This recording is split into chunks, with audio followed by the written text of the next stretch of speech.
welcome to Full Phase Predator Calling video blog number 10. Well, deer season is 1 week old and I couldn't last. I had to go out and do some hunting. And as I hunted, some situations came up, and that's what we're going to talk about in today's blog. The specific situation for this week is going to be downwind critters, because that's what I was experiencing as I hunted.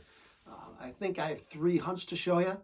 The first one here actually happened when the first night of deer season. I shot a doe and there was a gut pile, and the gut pile drew them in. The first night there was 2 fox around it. There was actually a possum eating on it.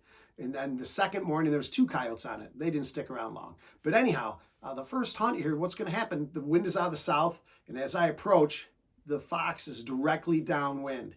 He wasn't having anything to do with my calling. He was just out there milling around. And I had to make the decision. Should I shoot or wait and try to get this fox on another day? Well, I opted to shoot. It was about a 250-yard shot at least, depending on where I was. I ranged it off. It was between 250 and 300, but we'll call it 250.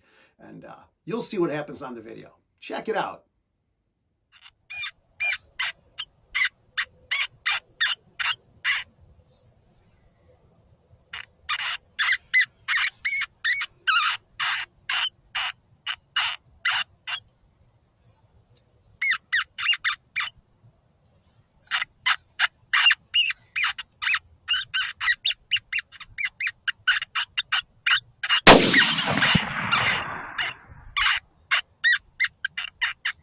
That was a good shot. It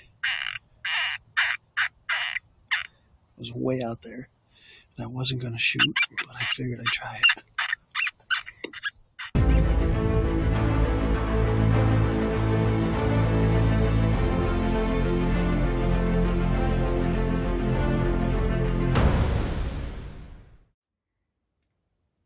The second hunt was pretty neat. Number one, as far as setup, this farm offers 360 degrees angle of viewing. So what I try to do typically is go up to the highest point in the middle of the farm and look around. It'd be best to have 2 people, so one could watch one side and one watch the other, but 99% of the time I hunt alone. So you got to make that choice, which way to look. On several occasions I've been looking the wrong way. On this hunt, I almost did. Here's what happened. I called in my traditional fashion, and there was a pack of coyotes howling one direction across the road, and then another solo howler was also across the road in a different spot.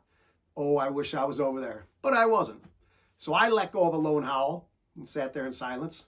And I said, I better look behind me. And when I did, there was the white blob of some sort of predator in the thermal scanner. It didn't take long for me to figure out I was dealing with a fox, of course, and he was directly downwind. So I switched sounds a little bit, coaxed him out, and he came up this laneway. I shot him once. He jumped. He ran a little bit and sort of skidded. He was sitting there, and I had to shoot him again. But he was downwind. Again, you have to make that tough decision whether to shoot or not. And I took the shot and was rewarded with a nice red fox.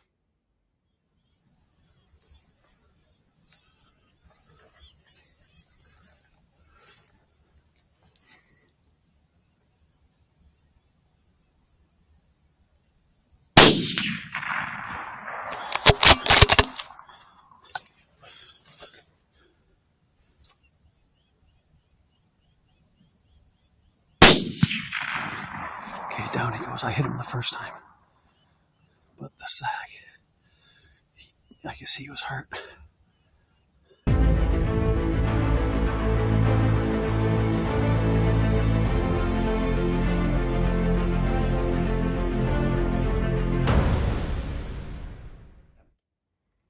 What a strange week it was.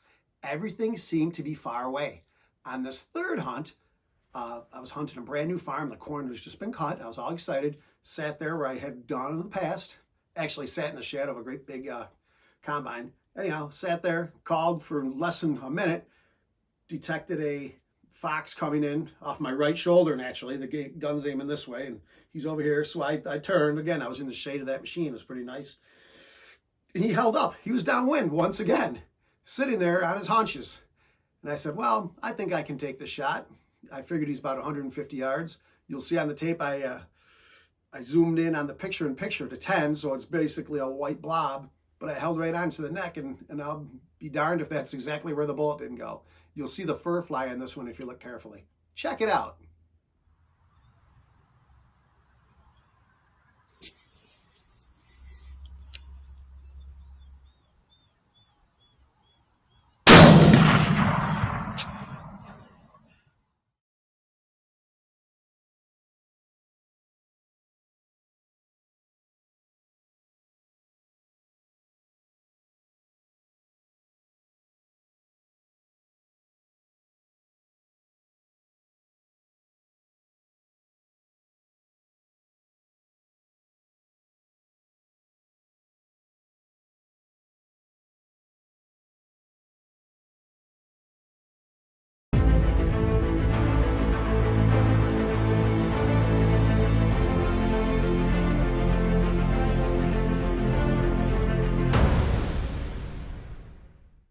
That's going to do it for this week's blog.